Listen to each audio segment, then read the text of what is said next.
Hi, I'm Alicia Abendroth, and this is Tridge Agri Insider, the podcast where we unlock valuable industry insights from top leaders and key decision makers at the world's leading companies in agri-food. Let's welcome Shalom Beko, Managing Director and founder of Afrivana. Afrivana is a multinational wholesale distributor of African superfoods, providing bulk and private label offerings, as well as advisory services for trade with Africa. Hi, Shalom. Thank you for joining Agri Insider today. Thank you for having me. So I thought, you have a really interesting background, and I thought we would just perhaps start with at the very beginning. I'm just going to ask a really blanket question. What got you into agriculture? Well, I guess it's a great question to start with, considering Agri Insider, right? So I am born and raised here in Nigeria, and agriculture is really the main source of livelihood for a lot of people, and my family was no exception. So I grew up with agriculture in my family, grandfather, father, everyone culture. That's how you eat, that's how you make your living. That's how my father paid for his school. So it's a way of life, and so I was just born into it. Okay, so you were born into it. It's been a part of your life, but you didn't always do agriculture, right? This is kind of a newer venture. Maybe give us a bit of backstory into kind of your career, your trajectory, because I see this a lot in agriculture. People are born into the industry, or it's kind of like inherited into their kind of life or their identity, right? But then they try to, and I kind of followed a similar story. They try to kind of escape it, but then somehow it does pull them back because it's in their blood, right? It's in their identity somehow ingrained. So maybe, I don't know if that's kind of relatable for you, if you followed a similar journey, but maybe just give us some insights on how that kind of looked for you as you maybe drifted away from ag and now back to it in Afrivana. Great point, and you're absolutely right. So yes, being born into it was one thing, but then actually, professionally being in it and doing it is a whole nother thing. And so, despite being born into it, the funny thing is, growing up after school or during my school breaks, I would go back to the village, and of course, you have to go to the farm. So the men would wake up early, we'd go off to the farm, which was quite a distance away. So we'd all trek and go out there, and we'd be there all day. And so it wasn't something you actually enjoyed doing. It was just something that's like, this is work. And we didn't quite enjoy doing it. So, especially here in Nigeria, as things continue to develop, you move into the urban areas, and you get attracted to other things and other opportunities.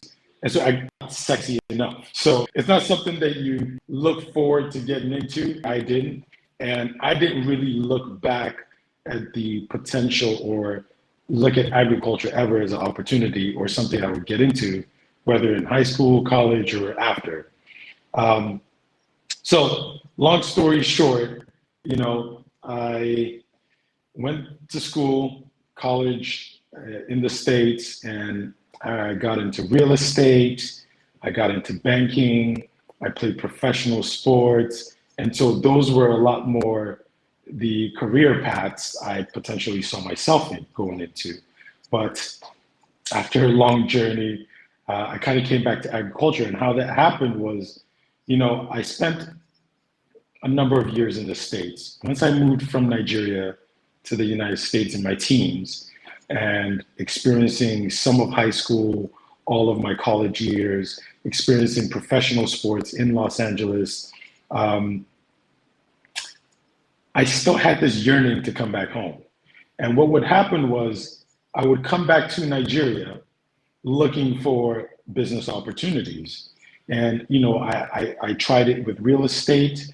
I tried it with marketing, really, online marketing. And these were very early on in the early 2010s, 11s, and 12s. And so it wasn't, some of these industries weren't quite as popular as they are now. And it was during those trips that I started to notice and observe other opportunities. I started to see that there was a lot more opportunities here in Nigeria than there were in the States. And I would go back to the village, some of the areas that I grew up in, and a lot of places are still underdeveloped. A lot of people are still farming, right? And being from northern Nigeria, there's this whole insecurity issue. So, you have herdsmen clashing with farmers. You had, the terrorist group, the Boko Harams.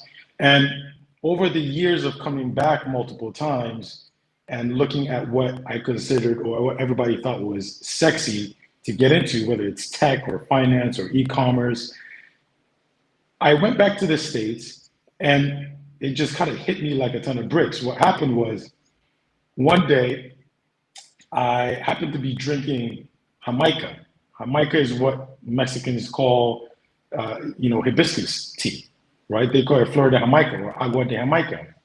And as soon as I drank it, it just took me back to Nigeria because it was the exact same drink, exact same taste, and it just clicked.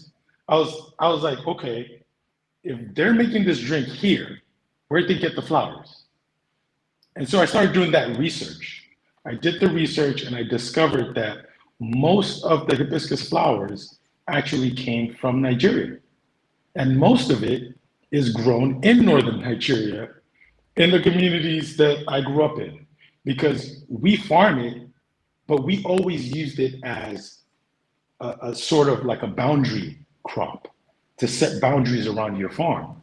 And so that's when the realization just came to me that I needed to somehow connect the rural area where these crops were being farmed and produced and connecting it to the United States.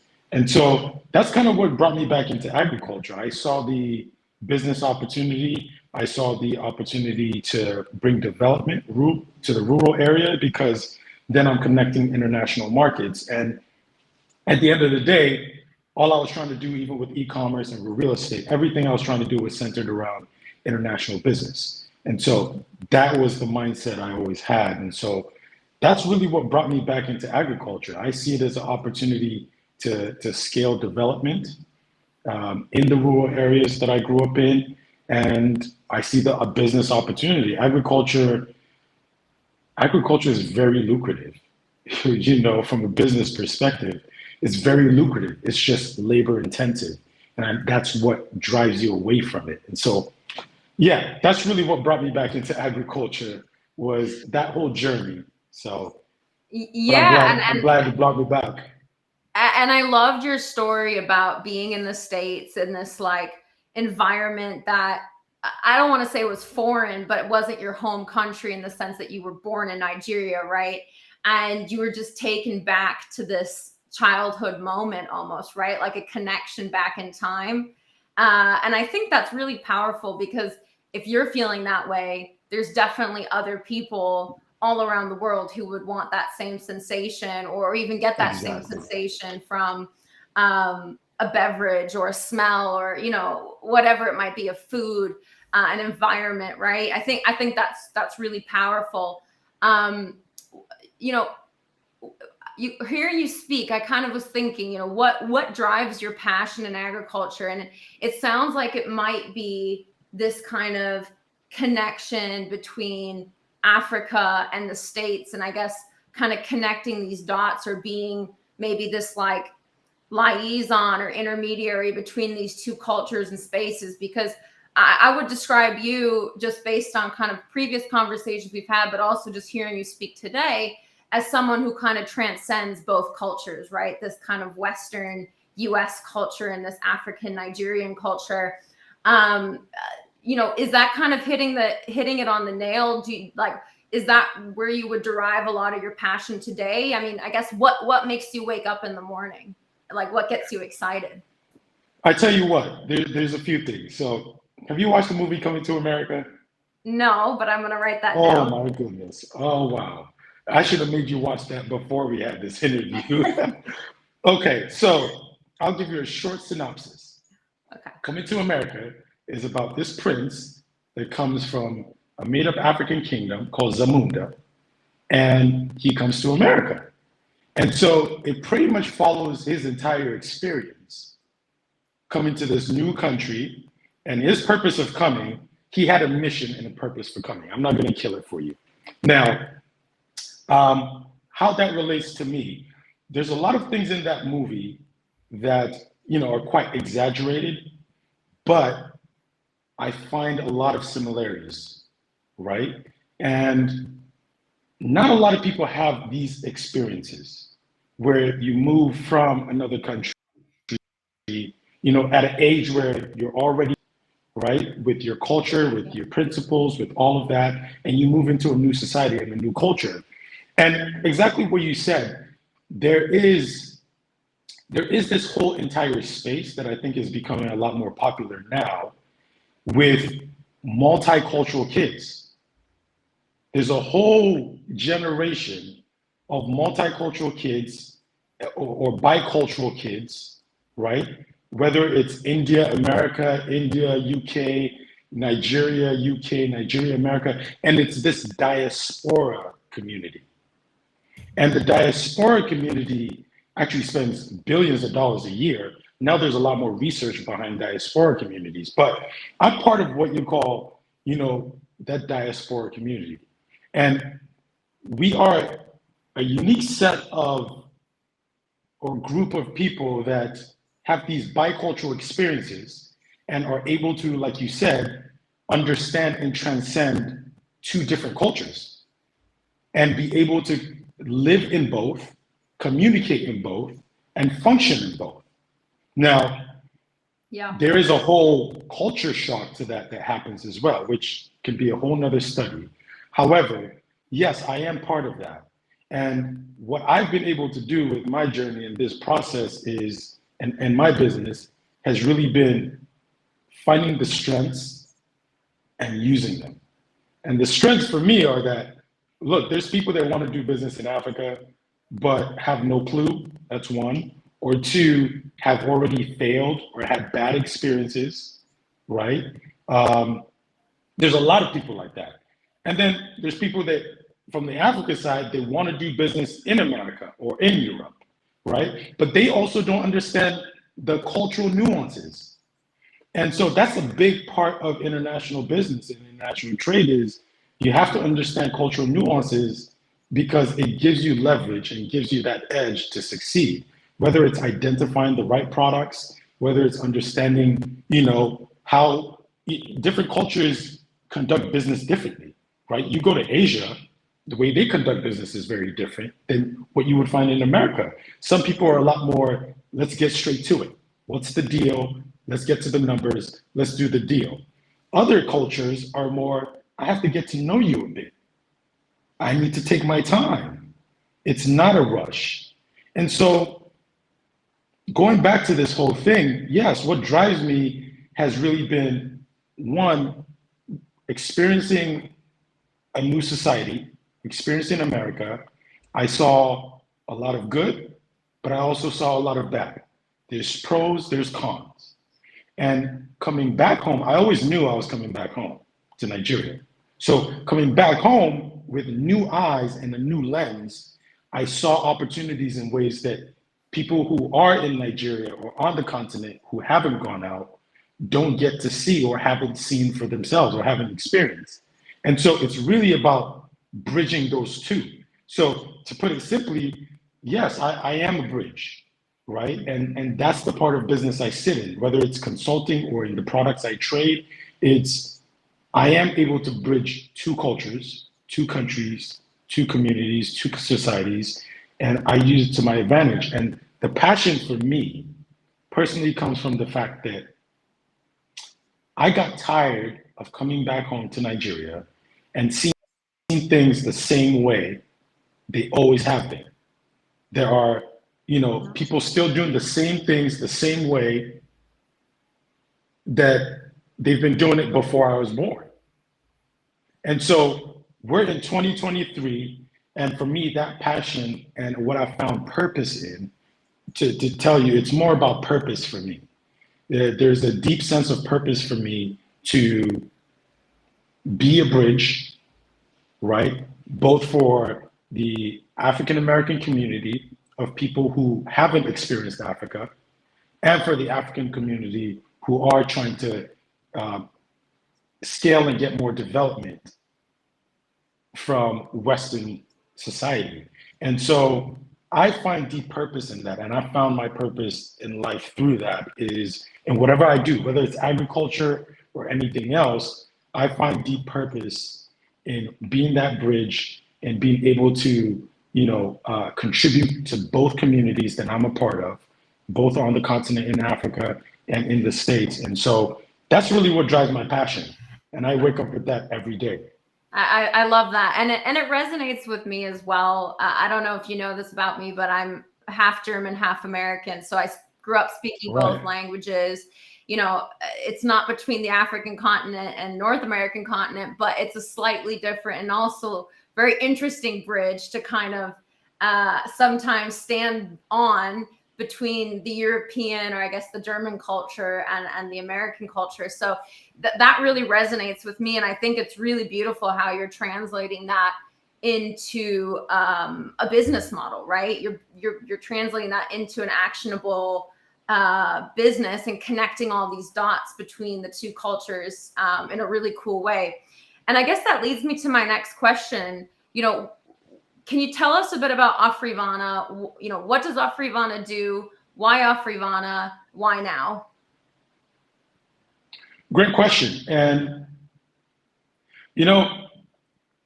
like I said, when I had that experience of, tasting the hibiscus tea and realizing it's the same drink they call Jamaica, we call Zobo. I always wanted to find something to bridge both the continent and the diaspora. And when I found this one product, it wasn't even just about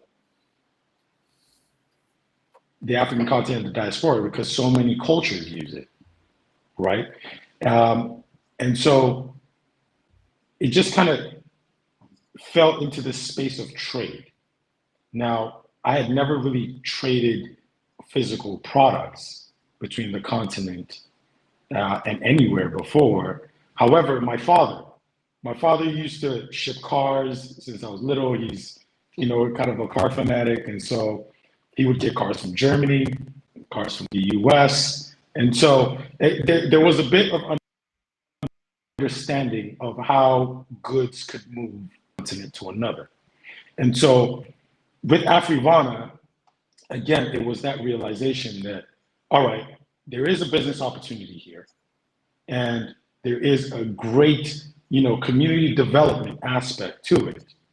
And Afrivana really just started off as a trade business. How can I get the hibiscus flowers from Nigeria into North America and South America? From a very fundamental perspective, that's all it was. And that's how it started. It just started simply as movement of goods, movement of trade, selling commodities.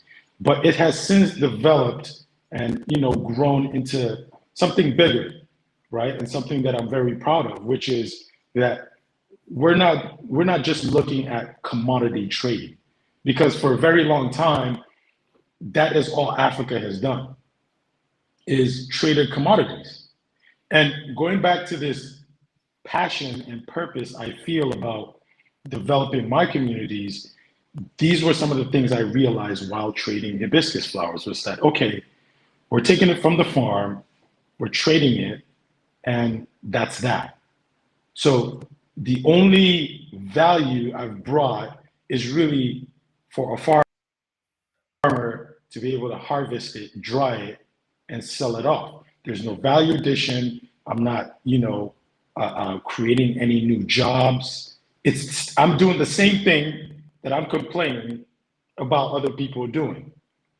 However, also because of the I guess the advantage I have of being able to get access into the States and see what it's used for, I started to see and pay attention and visit. I started visiting my customers to see exactly what they use it for. And I realized, okay, it's not just the drinks. You go to Starbucks, you find it there.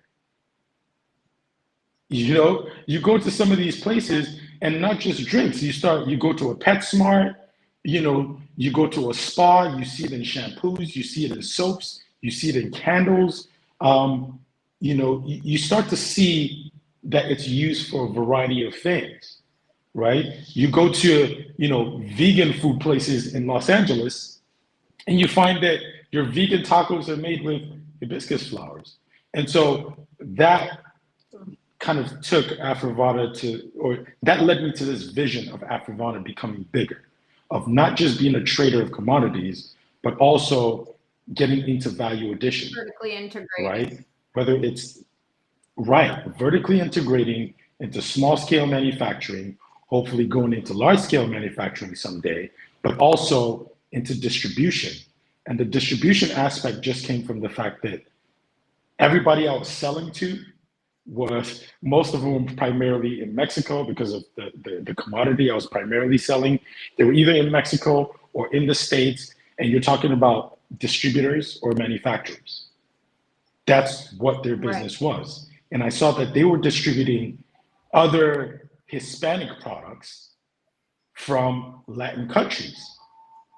And so that's what got Afrivana down the line of distribution of African superfoods and African products, because there aren't any major African distributors in America of African products. And so that's really why we've gone down this lane of not just trade, but manufacturing and distribution. And I mean, let's be a bit honest, right? I think this is a major issue on the African continent, is that, we take so many raw material goods and they get taken out of the country or out of the continent and then manufactured and processed in the Western markets, or even places like Latin America, for then re-export to the United States, right? Our supply chains are so complex and, in some ways inefficient, right? Like, we're moving these goods, sometimes 10 times around the world before they make it into that, let's say, hibiscus flavored water drink at Tesco in the UK, for example, right? And I think this kind of concept of vertical integration into maybe also the African arm is really what, where there's a lot of growth potential and a lot of value that can be derived and also given back to those communities that you kept speaking of. I mean, your own home community, which I want to ask about a little bit later in the podcast as well. But, I guess I'm really curious, do you kind of share that same spirit of, changing a bit of the way the supply chains have been structured around taking raw goods and then moving them around the world? Do you want to bring some of that back to Africa, or is that maybe secondary because you've run into some major bottlenecks and maybe you say, hey, there's a reason it's this way, maybe we should leave it like that? Like, I guess I'm just curious on your candid perspective on kind of supply chain restructuring. 100%. The vision and the goal is to bring manufacturing back to the continent. Now, the thing is, that can't happen overnight. And, business, I don't see business as a short-term thing. It's a journey. And so when you look at people like Aliko Dangote or BOA Group, there are some major manufacturers on the continent, right? It's just that there aren't a lot of them compared to most of the rest of the world. So when you see people like Aliko Dangote building the largest refinery in the world, that gives me hope and gives me quite a bit of inspiration to know that I can do it. And there are a lot of manufacturers here in Nigeria and in Ghana and South Africa and Ethiopia. And so there is more manufacturing coming, but yes, the journey for me is 100% value addition. As a matter of fact, I mean, most of what Afrivana distributes now has to be value added. So right now we're at a stage where we're doing co-pack. All the hibiscus that we export into the States or used to export to the States just as a commodity, I watched how it was repackaged and then sold into the stores. I followed the entire supply chain, right? From farm all the way to the retail customer to see what is the value addition. With hibiscus, for example, it's already dried. The same way it's dried, it's the same way most people buy it. The only value addition is that it gets packaged. And that's something I could do here. However, there are a lot of roadblocks. There are a lot of roadblocks. But these are some of the challenges that you kind of tackle one at a time and watch your growth year over year, because it's not a sprint, it is a marathon. And we're here for the long term. We're not just here for a few years. And I don't expect to have that level of growth in just a few years. There are people who've been in these industries for 50 to 100 years. So we are taking it step by step, but we are very clear. We want to vertically integrate. We know that we want value addition to be done on the continent before exporting. And so, I'm not really interested in just commodity trading. I've turned down lots of contracts and lots of products because they're just, for example, cashews. You will never find Afrivana exporting just raw, non-value added cashews.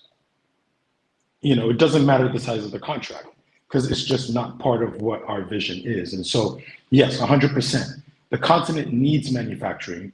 That's where we are today, and that's where we're going, because we have the manpower, we have the human capital, we have the resources. When you talk about that long supply chain, it makes no sense. Mm-hmm.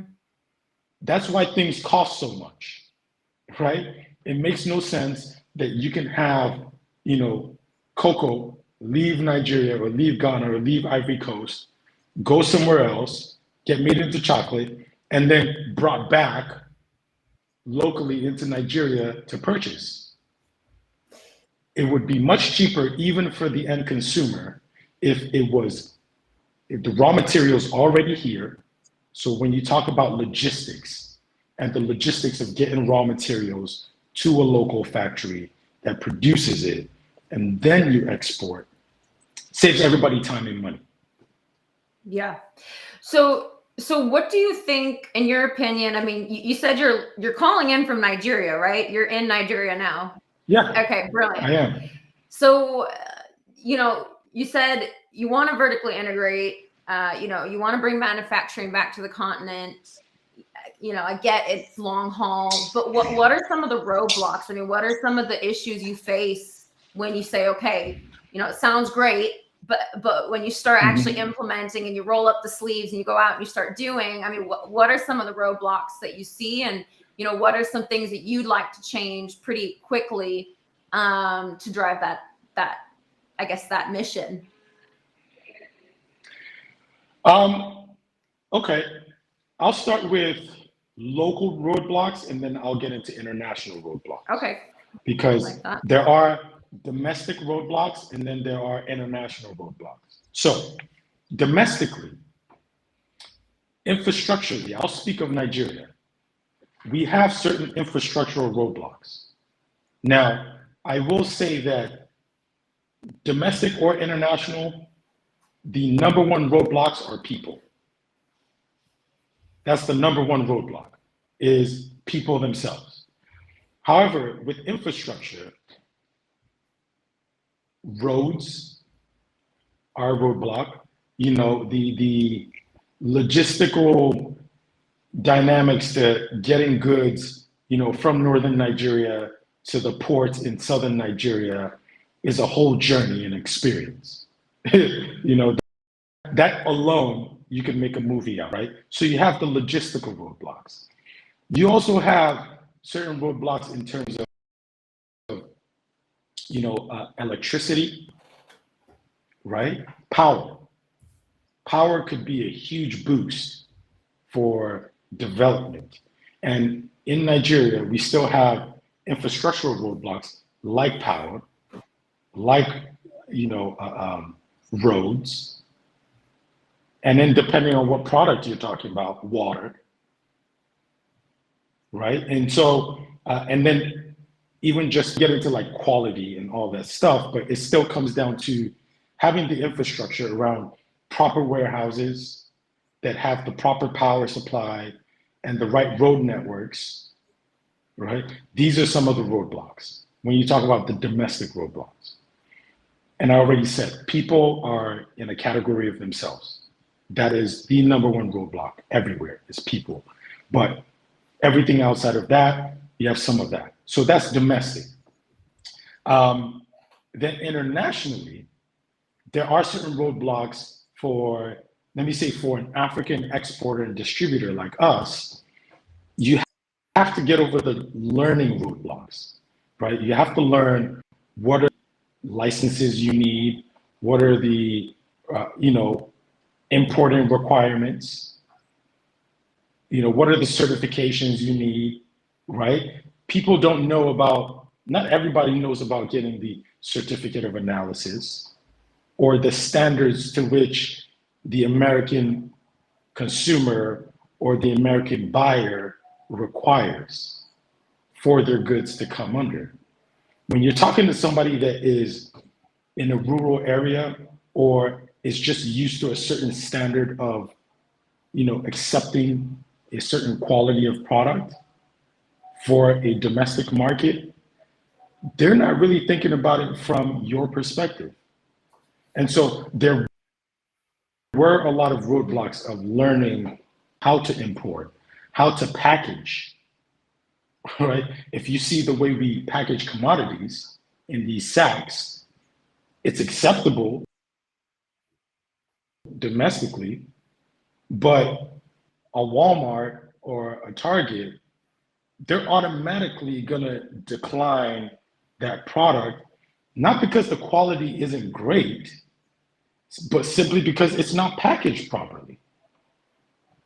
So even with packaging, for example, with hibiscus, you take the hibiscus from Nigeria, took it into America, realized, okay, there were certain markets in Los Angeles that wanted to buy the product because they wanted the product, but the packaging wasn't right. So I looked for a co-packer, found a co-packer, but also found out it has to be a certain standard of packaging, right? Whether it's the TS 45 or there are certain grades for packaging that food has to go into.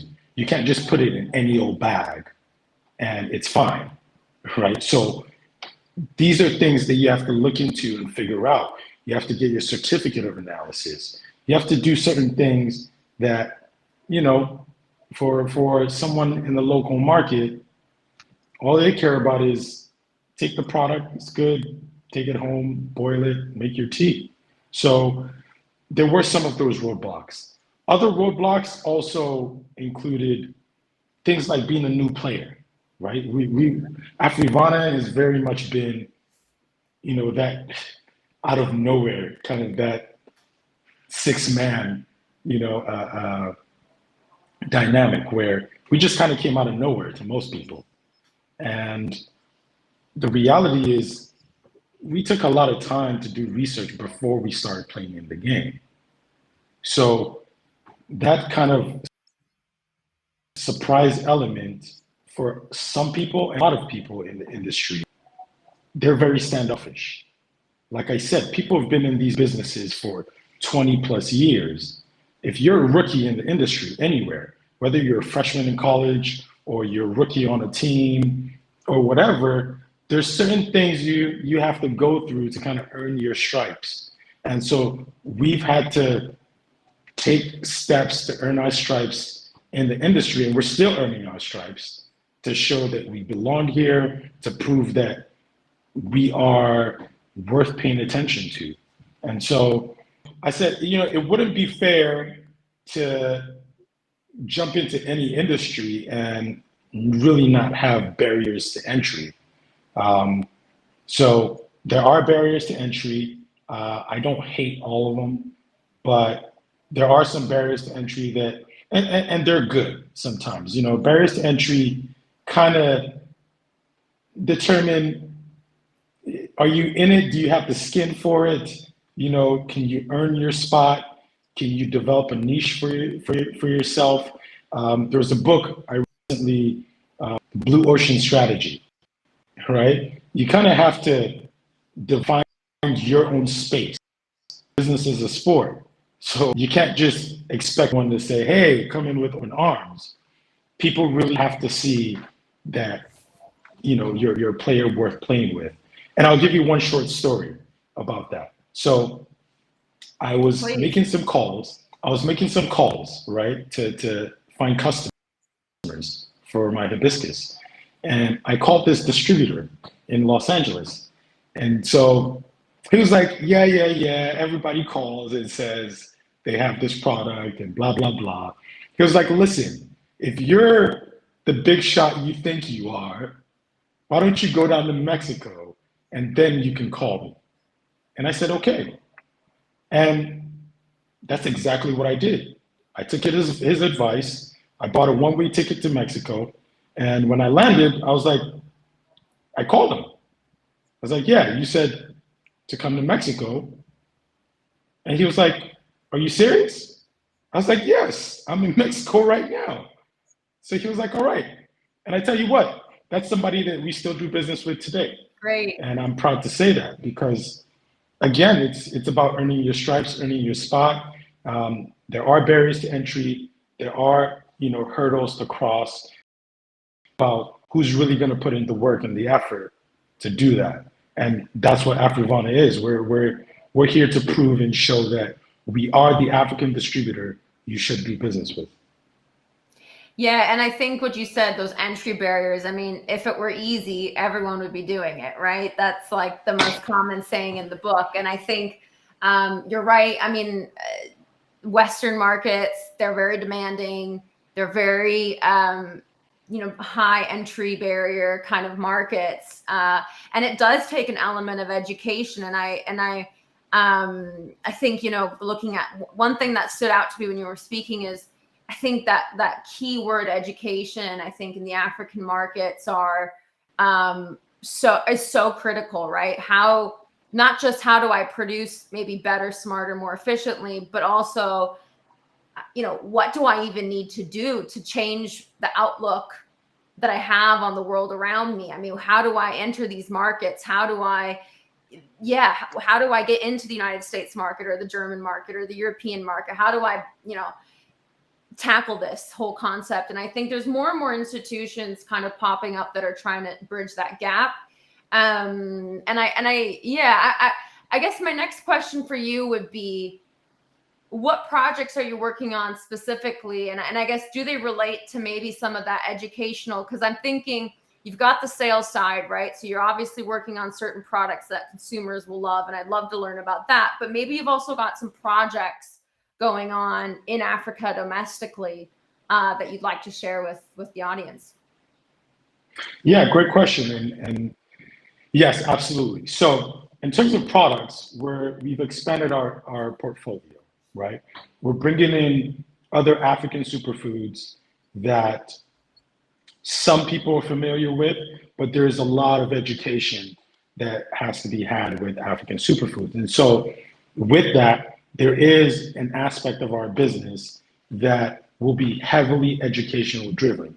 And I'm glad that we're on a podcast because some of that will be done via podcast. So there is a huge part that's going to be education driven, where we educate people about what African superfoods are, what type of superfoods are available.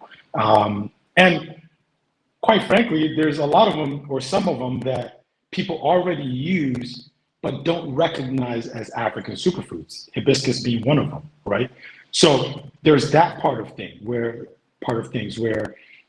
we're doing a lot more training here in Nigeria. Actually, on August 2nd, I believe, I'm hosting a business clinic and talk to people about how to get started in exports. And so there's a whole educational and training program that we've developed to teach people about how to get started in exports, how to tap into the American market. So that's one aspect of things. In terms of other projects and other things we are doing here in Nigeria and in the States, actually, in Nigeria, we just opened our packaging facility called the Pack House. With our private label, we're for the same customers in the US and a lot of new customers. There's a lot of people out there and companies and supermarkets. You have Trader Joe's, you have Costco, you have companies like this, Sprouts, that carry a lot of private label product, and going back to some of, yes, there are a lot of fears and requirements in terms of quality, but we want to be given that opportunity because we meet the standards, right? We want that stigma of what African products are and what you can get from the African continent to be eliminated.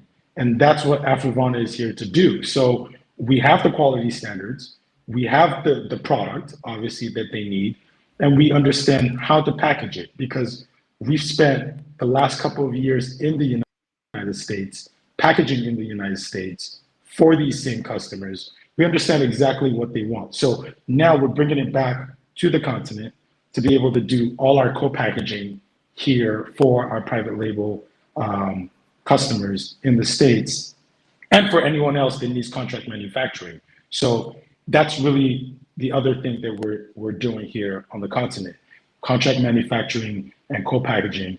And then we're going to be spending a lot of time educating, training, hosting workshops, seminars, teaching, especially young entrepreneurs, women entrepreneurs, how to really tap into this global market, because that's what we're doing. You're in Germany, I'm in Nigeria, and we're talking about this, right? About an American market. So this is the world we live in. Yeah. So, that's the opportunity, and those are some of the things that we're currently doing. And I think it is so incredible that you're not just looking at this as a business model, because you could have said, Shalom, I'm going to live in the States in my, whatever, nice house in Texas or wherever you might live. I don't know where you're from there. California. Okay. Beaches, even better. I'm just going to build this business model and keep pulling things out of Africa and make a dime.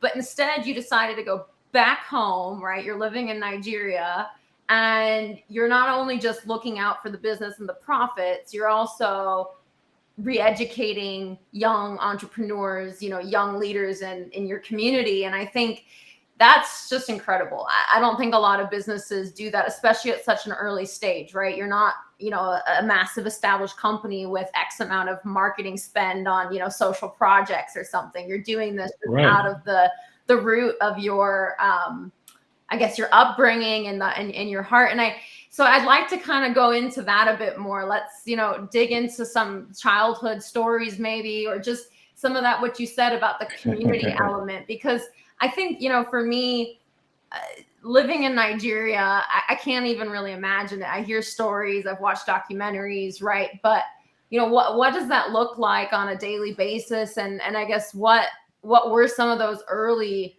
childhood stories? Because you keep talking about my community, like, where is this community? What was the daily life like before you moved to America? Well, great question and great point. One thing I want to, I guess, part of what Afrivana proves, and part of what I personally want to show, is that it is profitable to invest in Africa, one. Two, social entrepreneurship can be profitable. It's not about charity. I think a lot of people look for nonprofits to start in Nigeria, even as a business opportunity. However, it is okay to be profitable and be for profit and do things that still develop the communities and your society and still make money, right? It is doable. And I think that it's a lot more fulfilling as well. So that's one.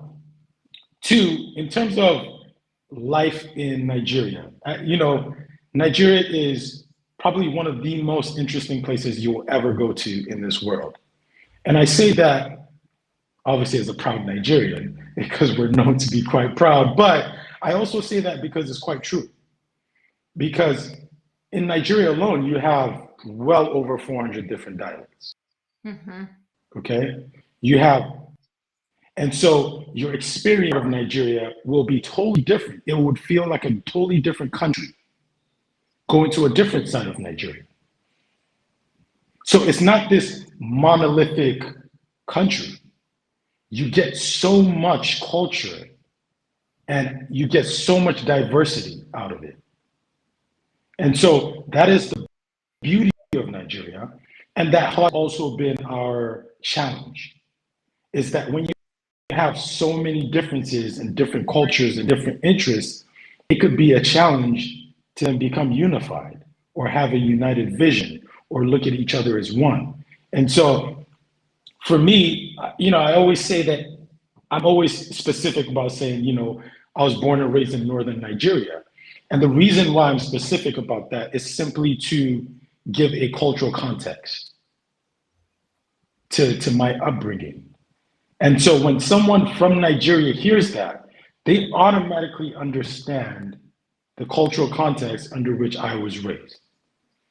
In the same way that someone who tells me, oh, I was raised in Southeast or Southwest Nigeria, I would have some basic understanding of their cultural concept or, dynamic.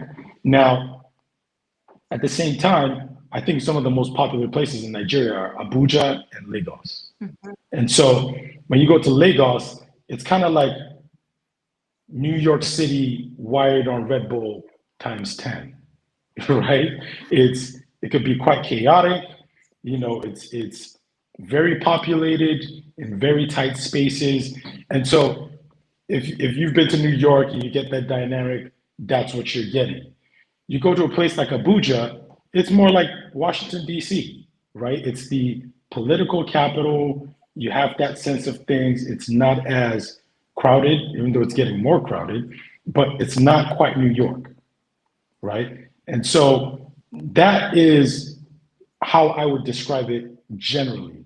However, growing up, Nigeria for me growing up is a lot different than what it is today. I grew up at a time where Nigeria is still in its early stages of development. We just got our independence in the 1960s, right? And so it was still an infant. And then the capital moved from Lagos to Abuja. And so Abuja was, maybe a year or two old when we actually started living in Abuja. So it was very fresh, new. All the infrastructure, everything was brand new. When I first started living in Abuja. And so it's different than what it is today. It's becoming a lot more populated.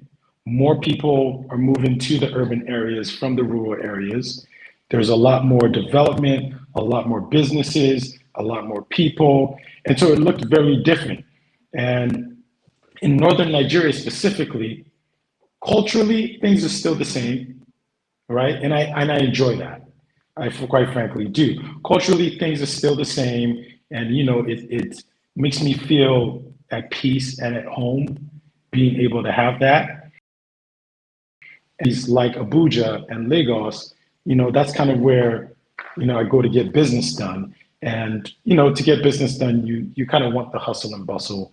You want to be able to conveniently meet people and, get wind of opportunities and things of that nature. So now Abuja is a lot more populated than what it was. There's a lot more traffic.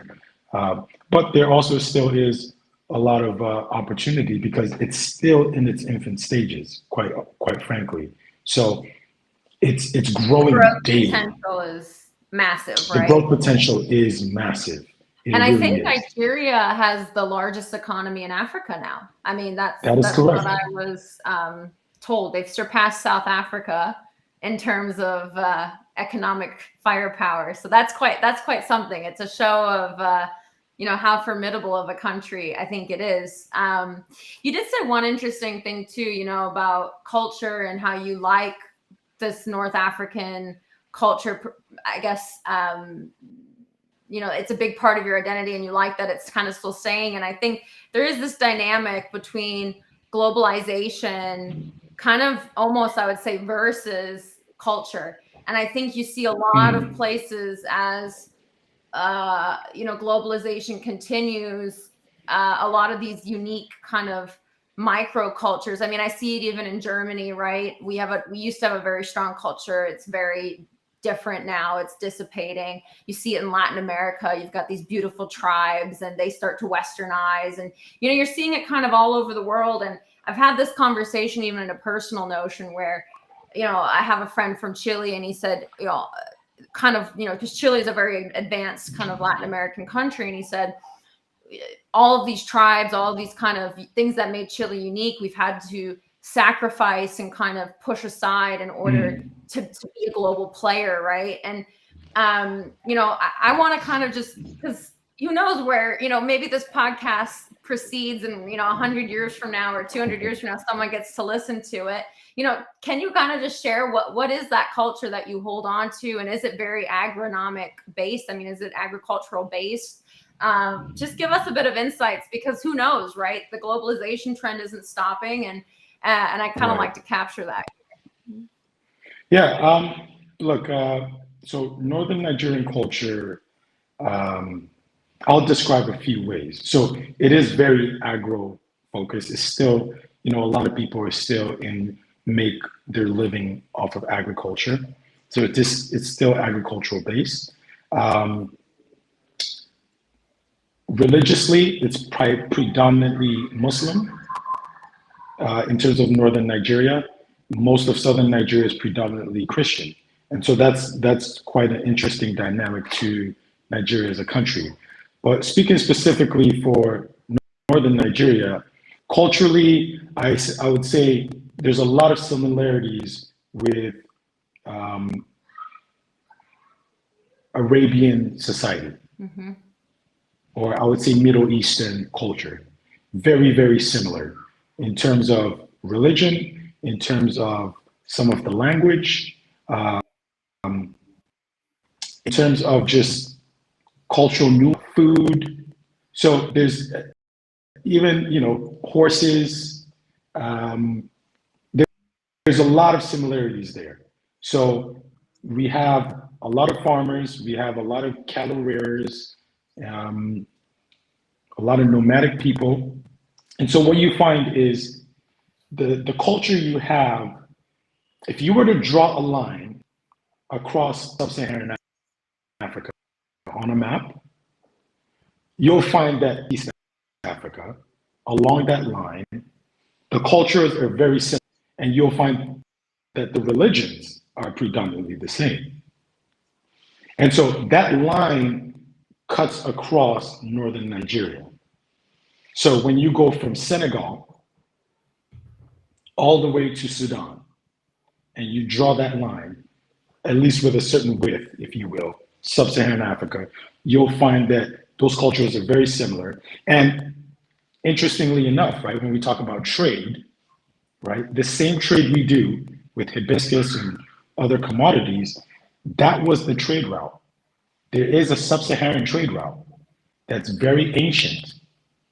And so you had traders going from West Africa to East Africa for hundreds, if not thousands of years. And so those same traders are some of the people I looked at growing up in terms of the communities I grew up in. I did get to see farmers sell their crops to traders who then put them on camels or on trucks and send them across to different parts of the continent. Wow. So the trade aspect wasn't new to me. It's just putting it on a ship and on a vessel. That was a whole new thing. However, culturally, that's the dynamic. And you'll find that you go to Senegal, you'll find them still wearing kaftans like this. You go to Sudan, you'll still find them wearing the same things. So we have a very similar culture. And I think some of that is also tied to the religious practice of Islam. So that's I guess the best and easiest way I would put it. Okay. Yeah, no, it's fascinating. I mean, you really highlight, because here, at Tridge, we focus so much also on supply chains and, connecting supply chains and trying to identify new opportunities in supply chains. But it's really fascinating because what you just said, these like trading has been around since ancient times. I mean, this is a great story of how this is fundamental to our species, right? Trading. Exactly. Trading goods, growing something, distributing it to an area that doesn't have that good. I mean, we take it so for granted today, and it's such a part of our life, right? We're all dependent on these very fragile supply chains, but that's the way we've been doing it for centuries. Right. And I think that's a really great anecdote. I'd like to just kind of pull the scope back out. You said at the beginning, and you work in the superfood industry, which is very trendy, right? I think, you grew up in California, and I went to Los Angeles once, and I was just shocked what people were willing to pay for acai bowls and like ghee pudding and all this like very unique food, right? I grew up on a farm, so we didn't have acai bowls down the road. I guess so. Yeah, I just want to kind of ask you, what trends have you excited? And this is kind of my second to last question. But what trends have you excited in agriculture, in trade, in maybe also consumer behavior, where you think, this is going places? And you touched on this earlier too. You said agriculture isn't really sexy, right? And I think that's been a big problem for the industry, in the sense that, a lot of youth don't want to go into it. It's hard work, it's toil, it's but it's so crucial. So what trends have you excited from your perspective, from where you sit in the world? Okay, thanks for asking that, because one, I'm very excited about African superfoods, if that's not obvious, right? And like you said, it has become trendy. Superfoods are becoming a lot more trendy. Obviously, the health trend and the natural trend was already in. That's been a wave of like health, et cetera, especially in the West. And because of that trend, there's been different things that have gotten to ride that trend. Now, specifically from what I see, in the West and in the diaspora, people are becoming a lot more educated about African superfoods. People, let's just pick an event. Let's talk about the Grammys, or you talk about the World Cup. You'll see African artists on the stage, right? And so what's happened is Africa is becoming trendy and has become trendy. Yeah. Okay, so the fact that Africa has become trendy, and then superfoods are also trendy, that's a win-win for me, right? So I think because of the entertainment aspect becoming the first thing that has ridden that wave of popularity, now people are going to, the clothes are becoming more popular, and then the food. And so I follow trends. I didn't just jump into this by accident, right? You have to pay attention to the industry. You have to be an expert of your industry. You have to know those things. And so from a marketing trend perspective, I definitely see the health trend is going to stay, in my opinion. And then the superfood trend, is already here. But then the African superfood trend, to me, is still just kind of in that stage. And you find that a lot of, supply diversity programs now want their international aisles filled with not just Hispanic products and Indian products. Now they're seeking out African products. And the big complaint is that, well, we don't know where to get it, right? Well, welcome to Afrivana. That's why we're the African distributor of African superfoods, because we are here to make it easy for distributors, for supermarkets to be able to get these African superfoods into their stores at the qualities they need, the packaging sizes they need, and just conveniently in their backyard, rather than, you know, thinking about, oh, I have to export it from Africa and I don't know how to do that. Well, we're the all-in-one experts on trade with Africa, and especially with African superfoods. We'll get it to your door. We know how to source from the supply side. We know how to do the logistics. We know how to get it to your doorstep or to your distribution center, whatever it is. So we don't really, we want to get rid of all those hurdles, all those no's. I've just been looking for ways to turn them into yeses. And so that's the trend I see. And going back to the thing about agriculture being sexy, I think this is what it takes. It takes young people in the industry to start talking about it, but not just talking about it. People want to see that it's cool. And one of the things you're going to see from Afrivana, I guess, in the next coming months and year is you'll see a lot more influencer marketing, because now you have a lot of influencers, celebrities, whatever you want to call them. People are looking for natural, healthy products to sell, not just selling t-shirts anymore, right? People, there's the fitness trend. And so on the back of that, you have to give people something to eat. Supplements, that's still in the baobab powder supplements. We have hibiscus powder supplements. We have turmeric powder supplements. We have ginger powder supplements. We have all African superfoods. And whatever industry you want to put it in, whether it's health and beauty, whether it's the pharmaceutical industry, whether it's the supplements industry, we have a way to play in there. And so we are going to make it cool to be in the agriculture industry. You don't have to be at the farming stage. There's a long farmer. You could be a supplier. You could be a distributor. You could be a retailer. You could be a marketer. Depends on where you want to play. And, you just find your space and you play in it. But we'll make agriculture cool. That's for sure. And I think that's one of the things that you'll see from us. But it does take young people to kind of see that. If you've seen some of my content, I've kind of done it in a way that people like the travel aspect. So when you show I'm traveling to Germany because of agriculture, someone that's looking at, well, I want to travel too. How did you get to, start traveling the world because of agriculture? The reality is we're in a materialistic world. So people want to see the clothes you wear, the car you're driving, the places you're traveling to, no problem. Agriculture is very lucrative, and it's just also about how to market it as that. And I think that's one thing that agricultural companies miss. Is that at the end of the day, it doesn't matter what you're selling, you have to make it appealing and attractive. Yes, people have to eat, but like you said, you'd be surprised what somebody in Los Angeles will pay for an 8-ounce bag of hibiscus, right? Because it's packaged a certain way for them and it attracts them a certain way. Right.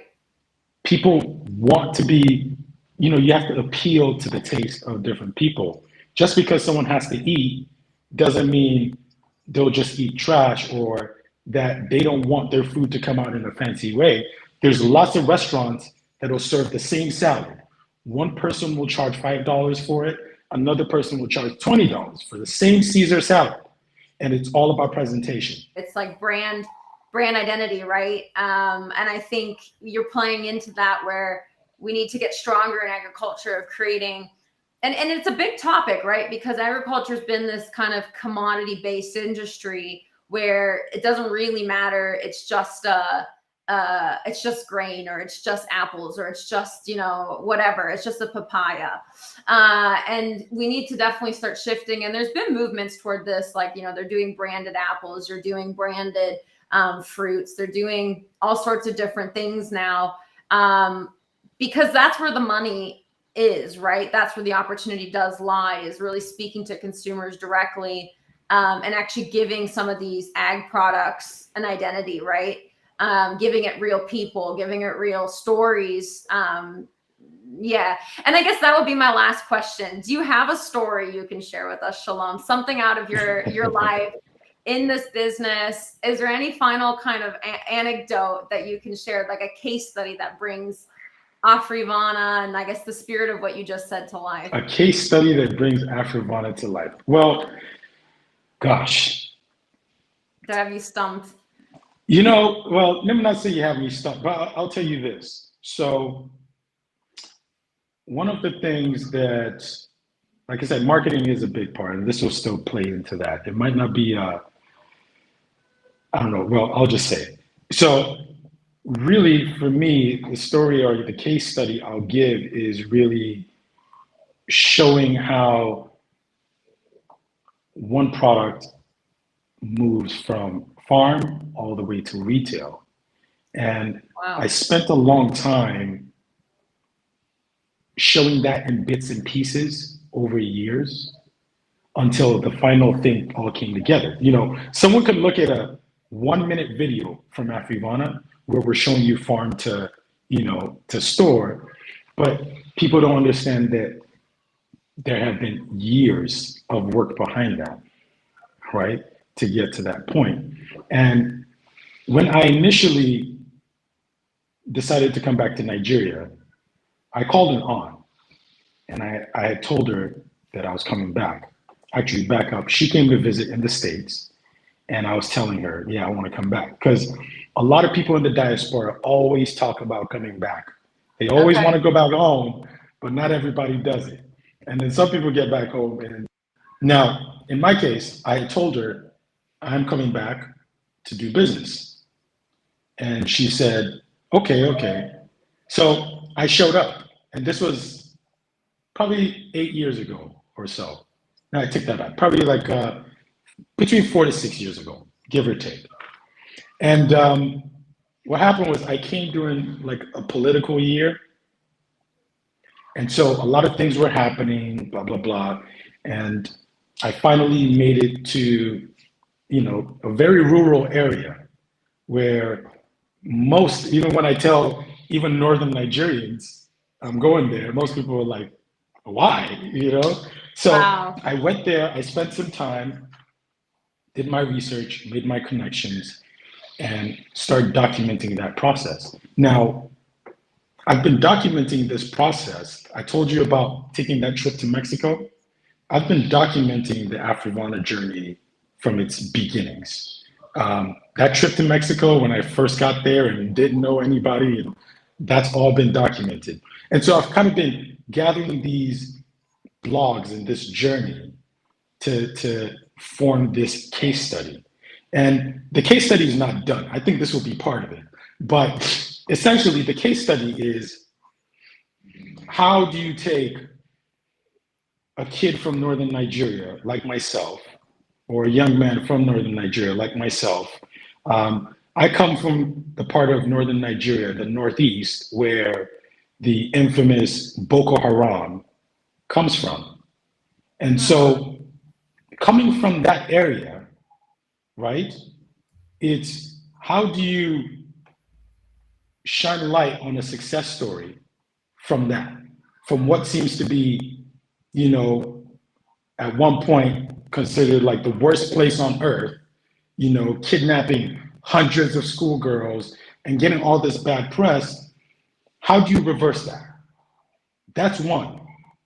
Two, how do you also shed light on the development of a place like Nigeria, where there's so much negative stories shed on Nigeria?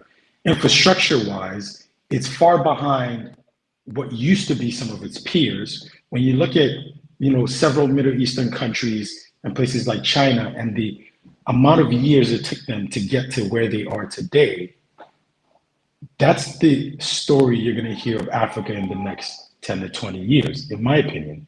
And I want to be part of that, and I am part of that journey. And so, in terms of interesting stories, one, I mean, there are a lot along the journey, and I will show more and more of it and tell more of them, I'm sure, on, on more podcasts. But the truth is, there's first container, okay?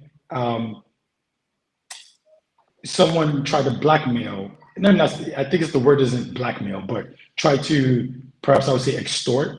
So Okay. got my first shipment, and this person decided, because we were renting a warehouse from them, he just decided to lock the gates and said he wouldn't let it Clever. go. So that was one. Then that same container on its way to the port broke down on the way. After breaking down, some thieves tried to break into it. And by the way, like I said, all of this is documented and recorded. And like I've taken, vlogs of these things. But then they tried to break into it. So many things in terms of stories and the journey and challenges in the States to import. Or at one point I was shuffling between three different warehouses because I didn't have space. And man, it's been quite a journey. It's been quite a journey.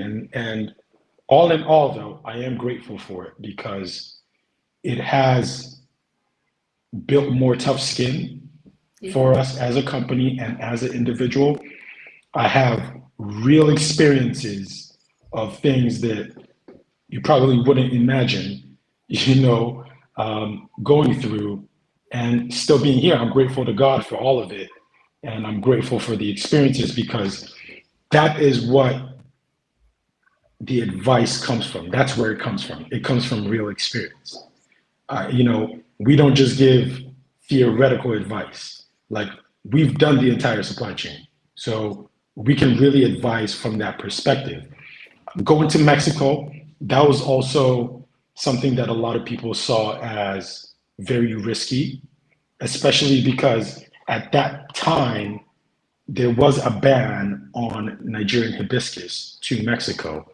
And so I've gotten to experience sort of my first deep dive into this ocean of trade was, I kind of jumped into the deep end without knowing how to swim and Yep. then figured out how to swim. And so, yeah, it's been quite a journey. And like I said, I'm grateful to God and I'm grateful for all the experiences because today, that's what people pay us to get advice for. So Shalom, I think, we're coming to our last question. I really am curious, you have a lot of experience. You've been around the world. Like you said, you have a lot of great ambitions. Do you have any kind of final words of wisdom, maybe to somebody that would want to follow a similar career path or, get into a similar space as you've taken in your career? Do you have any final words of wisdom to share with the audience? Yes, I would say, okay, for someone specifically that wants to get into this industry, whether it's trade or agriculture, really, one of the main things would be find a mentor, like find somewhere you can learn and someone you can learn from. And I think that would make the journey easier and you would be able to get a lot more wisdom and other people's experience out of it. And I find a lot of value in internships and mentorship. I've done a lot of that over the years in any industry I wanted to get into. And so, funny enough, except agriculture, but I would highly recommend doing something like that. Get an internship, get a mentor, shadow people, really learn the ropes before kind of hopping out on your own. And yeah, I think that would be one of the main things I would advise. So then that beckons the final question. Do you offer mentorship? And if so, how can our listeners find you? So I'll leave you with this. There's a couple of ways. Well, let me just leave you with this. In terms of mentorship, the way I mentor or I've started mentoring is, through giving out and sharing a lot of information. So to really get some mentorship from me, I have YouTube mentors. Okay, it's people I've never met before that are my mentors because I learned from them. So, there's a lot of content that I've already done in the past, and more content that I'll be doing in the future on LinkedIn, on YouTube, occasionally do classes where you can attend. Most of them are virtual because there's people all over the world. And so, I really do enjoy teaching and speaking. And so that's something you'll find me doing a lot more of now. And I think that would probably be the best way of getting, a lot out of me. If it's in-person mentorship, I think the best way would probably be to, become an intern and then really get to see how things actually work. So yes, I love teaching, and I really do more people, find a space, find a path within, international trade. It doesn't have to be agriculture. I think with our business, it's the intersection of a number of industries. And so, you can find your space, and I think there's a lot you can learn from my experience and from our business. And so, yeah, I would say just reach out to me on any platform, and I'd be happy to direct you. Fantastic. Thank you, Shalom. It's been a pleasure having you on Agri Insider. Thank you for your time today. Thank you so much, Alicia. I hope you have a wonderful time out there in Germany. This podcast has been brought to you by Tridge, the leading global intelligence and networking platform for agriculture. Visit us at www.tridge.com to find out more.